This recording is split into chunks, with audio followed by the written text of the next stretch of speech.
Hello and welcome back to the Kitchen Table Modelers Workshop. My name's Ian and this is my kitchen table where I do all my modelling. So what have we got in store for you today in this video? If you look over my shoulder here, we can see we've got a new model from Meng. It's the FV510 Warrior TES (H) Armoured Infantry Fighting Vehicle.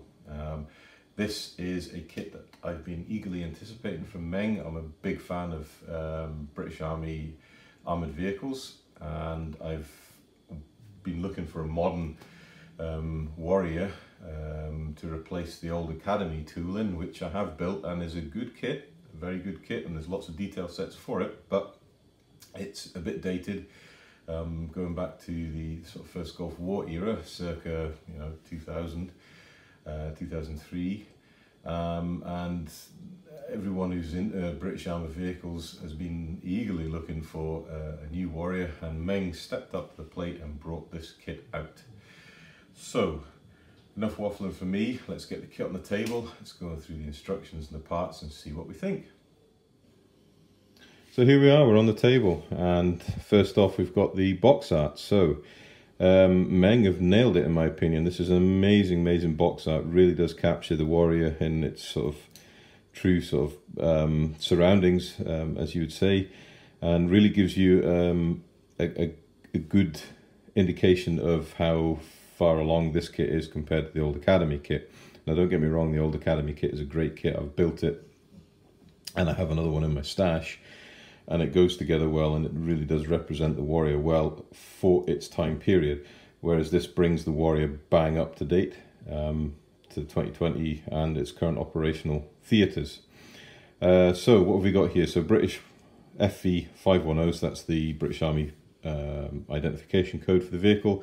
Warrior TES, which I think stands for Theatre Entry Standard (H). Now I'm wondering if that's Operation Herrick, the sort of the operation in Afghanistan, and then AIFV, so it's Armoured Infantry Fighting Vehicle. It's the 135th Stegosaurus series, and the kit number is SS017. So it's telling us as well the kit includes movable suspension, workable tracks, and a track assembly jig. So that's all absolutely amazing stuff. The crew hatches are operational. You've got clear lights and optics, and we've got the a tarp, okay, designed by Digital Sculpting, has realistic texture, so yeah, we need to find out where that piece goes. And the kit includes precision photo etch parts and road wheel painting mask, and it includes a metal barrel. So straight out of the box we have got probably all the accessories any armor modeler is going to want. It does say here, obviously the toy is for 14 years. It's not a toy, and the model's for people 14 years or over. Ready assembled model kit. Cement and paint not included, and this is not a toy, so yeah, everyone's been fairly warned. So if we move from the top of the box, look at the side. Meng are in with AK Interactive, and you've got all their paint codes, but realistically you can go out and grab any set of modern British infantry vehicle paints and you can paint this, because it's basically British desert sand. XF60 with a bit of modulation will do it from Tamiya. There's the side box, so again SS017, and it's just to repeat the side picture. Look at the back, and if you want to pause that, you've got a little bit of blurb about the vehicle, and another side rendering of the vehicle with the Applique Bar Armor. Also you've got your, that would probably be electronic countermeasures and comms antenna array, and then again on the end it's just the same as the other end. So let's have a look in this box. Now I haven't looked in this box yet, so I actually don't know what we're going to get. First thing, top lifting box, brilliant, really good stout cardboard. We look inside the box and goodness me, what are we greeted with? It's absolutely rammed full of stuff. So let's get all the sprues out, because I always like to look through the instructions first. And they're right at the bottom.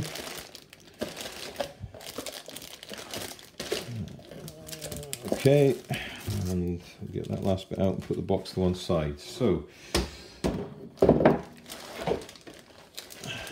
We have an avalanche of plastic parts here. This is how many parts we've got in the kit. So first of all, beautiful colour picture on the instructions, and I don't know what's behind it, but we'll have to find out. Credit to Meng as well, their packaging's fantastic for all their parts.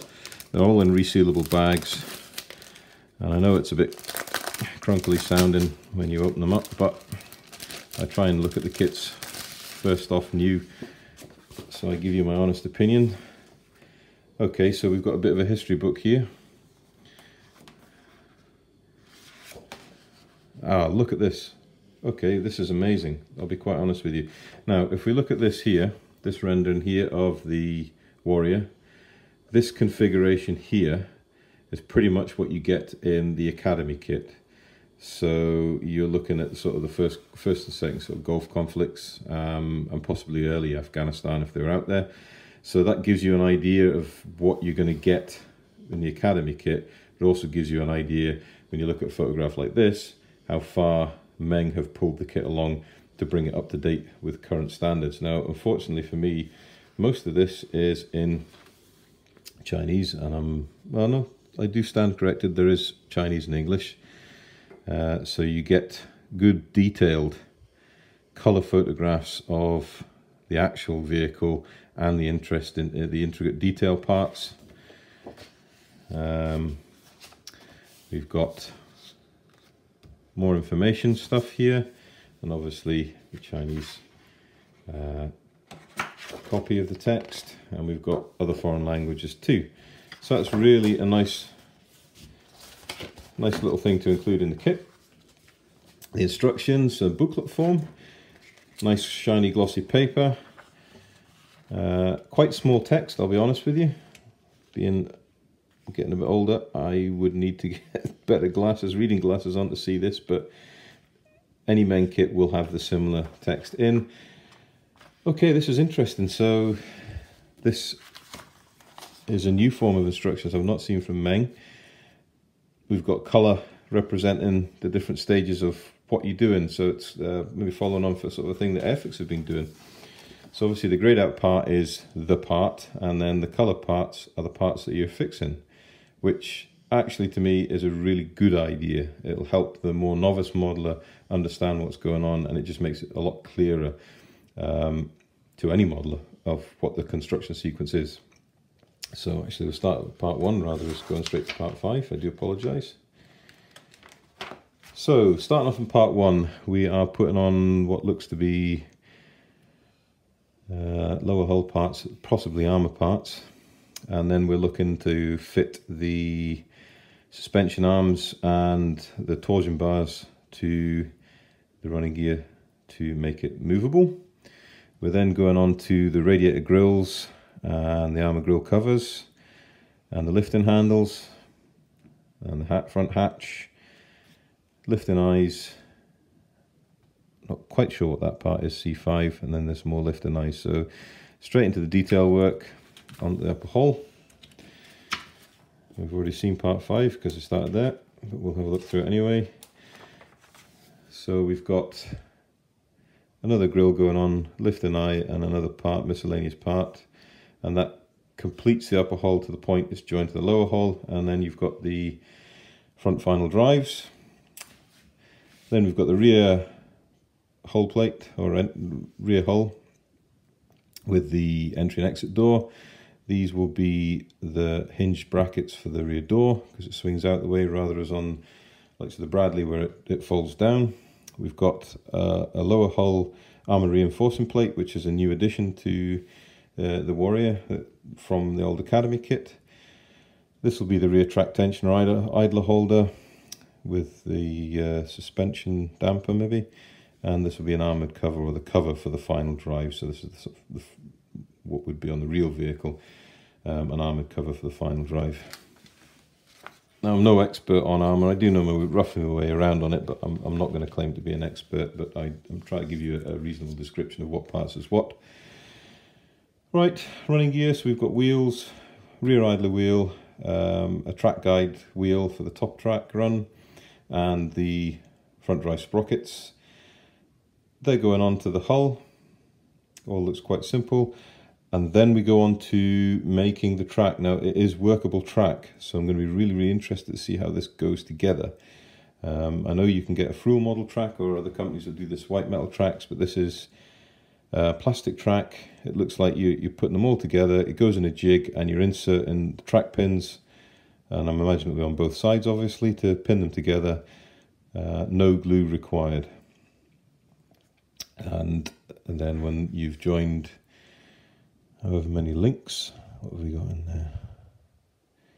1, 2, 3, 4, 5, 6 links together, and it's telling you to make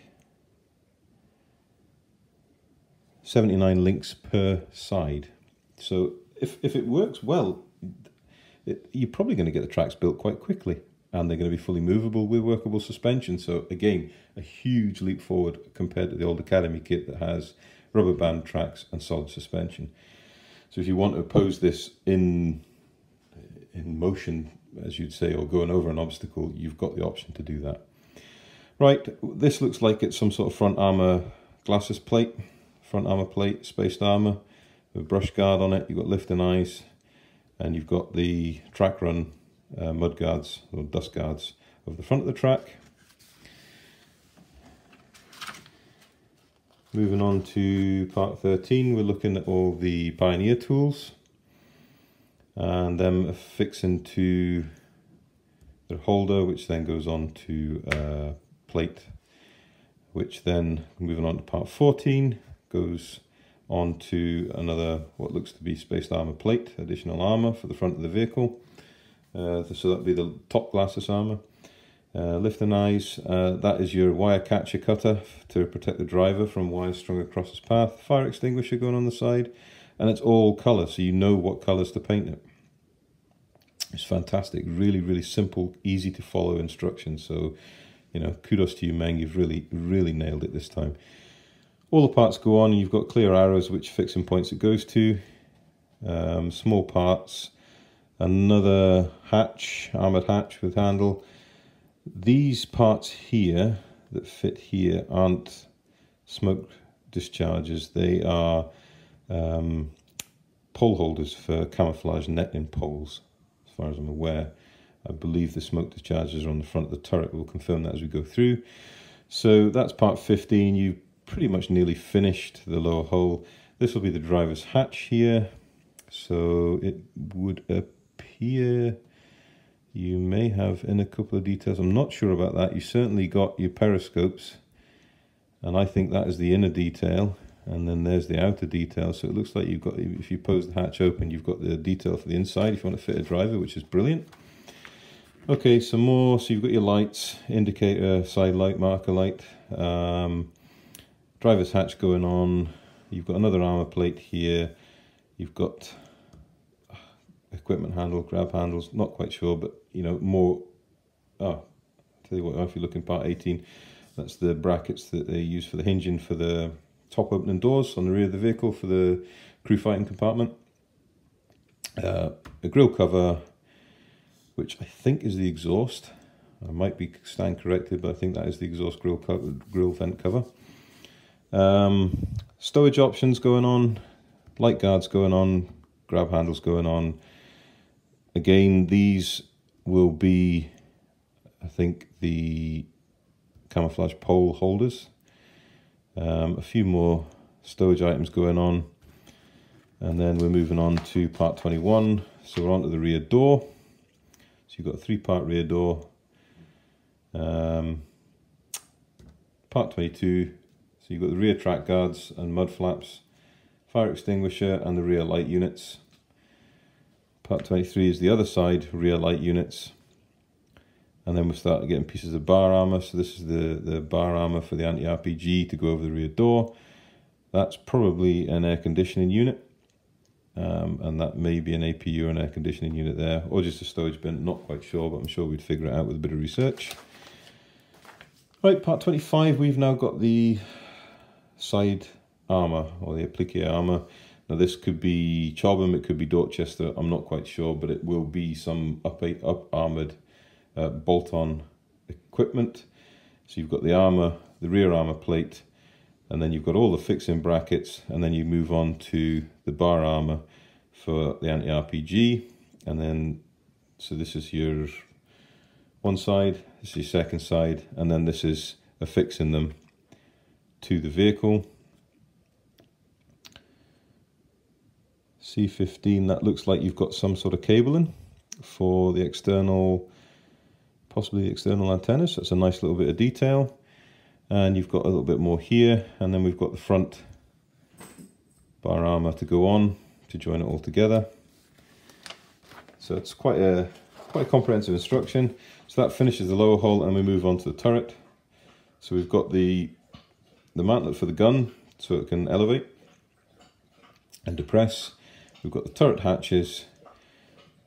They're all going on with the periscopes, rear periscopes. Again, I'm not quite sure, that's probably a movable periscope, and that'll be an aerial mount. And it gives you paint instructions for the colour of the glass.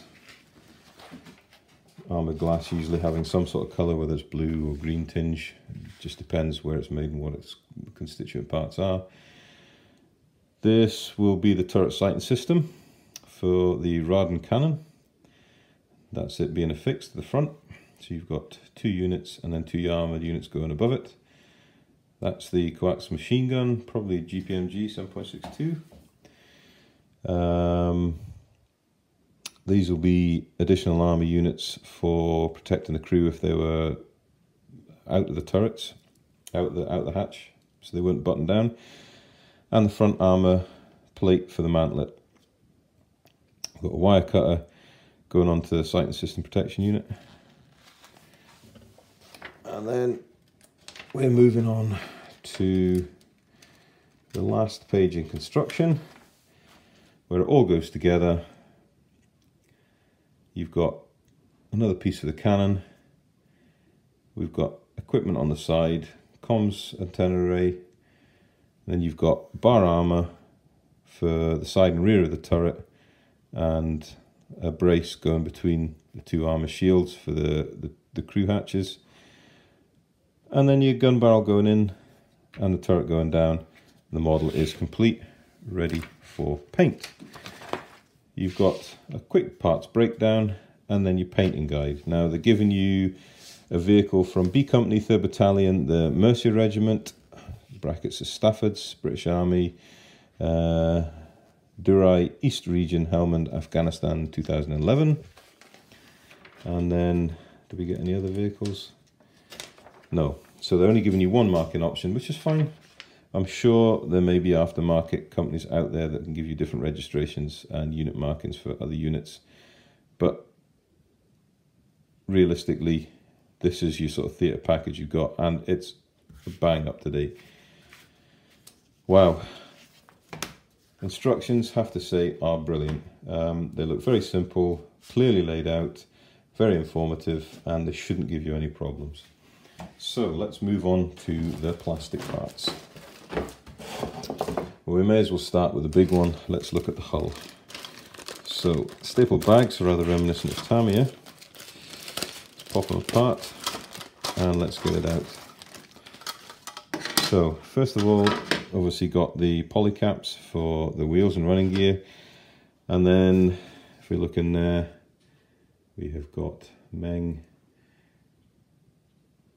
2020 SS017, and then it's /0608. And first of all, I have to say the plastic feels very, very crisp. Nice, good, solid, not soft plastic, hard plastic. And I have to say, off the bat, the details look absolutely stunning. If I can get this to focus. Very, very crisp, very, very sharply molded. The detail is absolutely superb, even down to the weld beading along the welded seams. If you can see that. You've got the hatches on the side. You rub your finger over it. You can feel every detail. It's going to take a paint beautifully, but it's going to, more importantly, it's going to take a wash or a dry brush, or a wash and a dry brush absolutely fantastically, and the detail is going to pop, even down to the huge seam welds there. There's no flash. The detail carries in scale, and it's all proportionate right around the whole top. Look at the whole bottom, full detailed whole bottom. Now this, compared to the Academy kit, again is a leap forward because there's very little detail on the Academy kit. If you look at the side here, you've got each and every fixing for the suspension units. It's beautifully molded, very crisp, very sharp, absolutely spot on. I mean, hats off to you, Meng. You've knocked it out of the ballpark on the hull itself. Let's have a quick test fit, see how they pop together. So you've got big locating pins, so there's no ambiguity of how the fit goes. Okay, and a little click, look at that. Okay, it's going to be an invisible seam. There's a tiny bit of flash in the front. I swipe the sanding stick, the sponge is going to be gone. But even with that little bit of flash there, that's an absolute perfect joint. You're going to have no worries with that. And you've got two big locating pins in the back. So this hull is completely together, completely aligned as it should be. Brilliant. You know, I'm really impressed with that. Absolutely spot on. Right, let's have a look at the turret. Seems that's here next. And believe it or not, the turret on these things are actually quite small compared to the likes of, say, a Bradley turret. Here's only a two-man turret and a big gun. And what you've got to bear in mind is there's going to be an awful lot of stuff built up on this turret. So for the, for the detail you're seeing, a lot of this is going to be hidden. However, if you can catch that in the light, if I can get this to focus.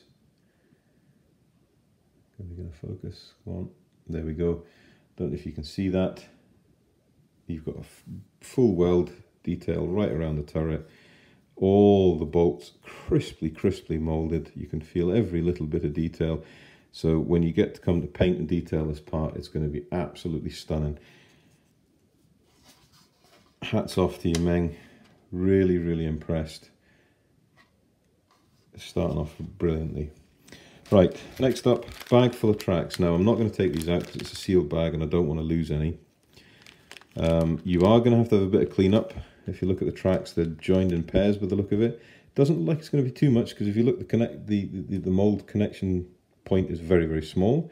So it should clean up relatively easy. If you get a nice pair of single edge cutters and a sanding stick, you're going to get that cleaned up. The tracks have no ejector pins on them that I can see. And if we look at the end, I don't know if I can get that molded, get that focused, if we can find an end to see. There we go, look, clear holes, clearly molded, no flash. So it's looking like they're going to go together really well.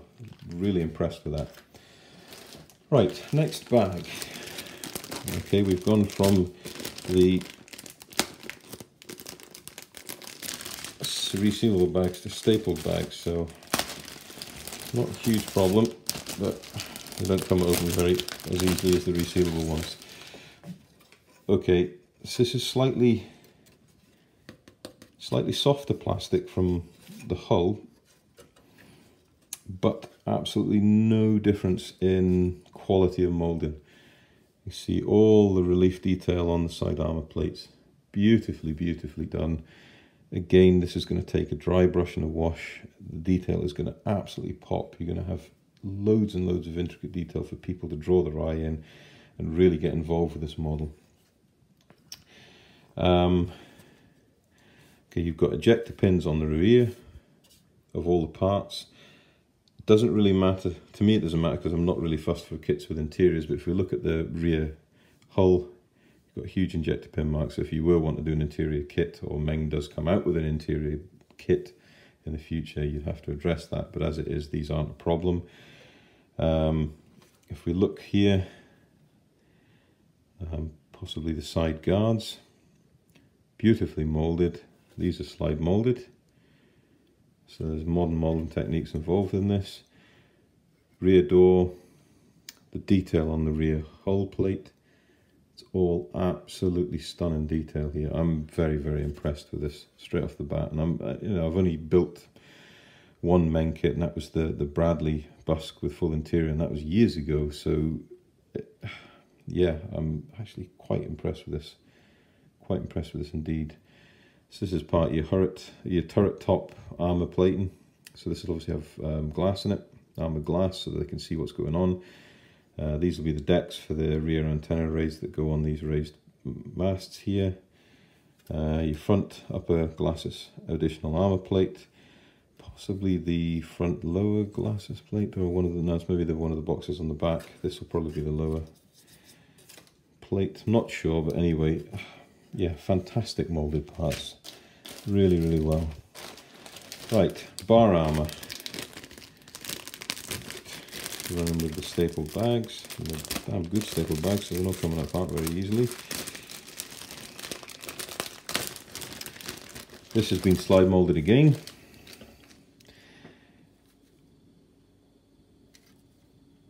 Right, if we notice on the runners, all the ejector pins are on the runners.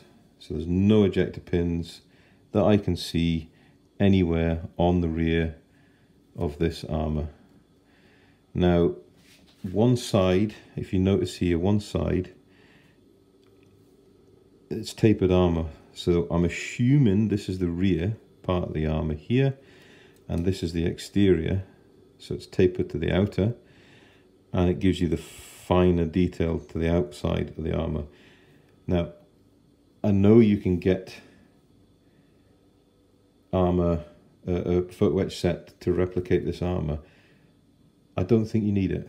For the time and effort you're going to have to put into making photo etch, you're going to be able to do this armour and paint it up, weather it up, and it's going to do the job brilliantly. It's in scale, it's not over thick, it's not over scale, it's going to represent what you want it to represent really well. And if you wanted to do damage, I mean, it's thin enough that you'd be able to, you know, bend it up with a pair of pliers or whatnot to look like represent a, you know, a strike on the vehicle. Cleanly moulded, nice plastic. Yeah, really impressed with that. Really, really impressed with that. Right, we got double sprue here, sprue A of running gear. So let's get one out, leave the other one in the bag.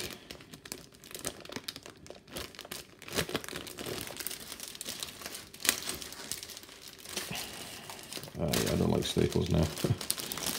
Men, go back to the resealable bags. Right, get one out, set one aside. Okay, again, moulding is absolutely top notch. There's no flash. The detail, you can see that in the wheels, all the wheel fastening nuts, the rims. You've got the suspension arms with all the bolt detail on. Look at the grab handles. Yes, you could replace them with wire, but to be honest with you, I don't think you'd need to. They're really fine in scale, very fine mold point on them. Track pins, again, no flash. They're on pre-assembled assembly jigs, if that makes sense. So you don't need to do anything other than cutting these big pieces off, slide them in, and then take a sharp scalpel and trim off the ends. If it works, it's going to be brilliant. I think Meng have really got this system down pat. I think they've used it on some of their other kits. And then you've got the actual torsion bar assembly units here, beautifully moulded. Again, I would say slightly softer styrene than the styrene they've used for the hull, but I don't think it's going to be a problem at all, to be honest with you. I think it's going to be fine. Right, I'm not going to take the glass clear parts out of the bag because I don't want to get them scratched, but they're just absolutely crystal clear. There's nothing wrong with them whatsoever. I'll just make sure that's in focus so you can see it through the plastic. You're going to have no problems with them, and you've also got the track assembly jig in here. So it's obviously, looking at it, it's a hinged unit, so you place your tracks in, lid down, pins in one side, turn it around, lid down, pins in the other side, and you're getting 6 units at a time. I think you're going to get these tracks knocked out of the park really quickly. Look at some of the other optics here. You can see it's going to be some pretty delicate masking going on to get them painted up, because you've got wiper blades across it, and you've also got the armour surround around the glass, so you might need to use a little bit of masking fluid that's cuttable and cut it with a scalpel, or I don't know how you're going to do that. Actually, it's going to be a challenge, but realistically, we're all modelers, we can figure a way around it. Yeah, beautiful clear parts. And then the last sprue is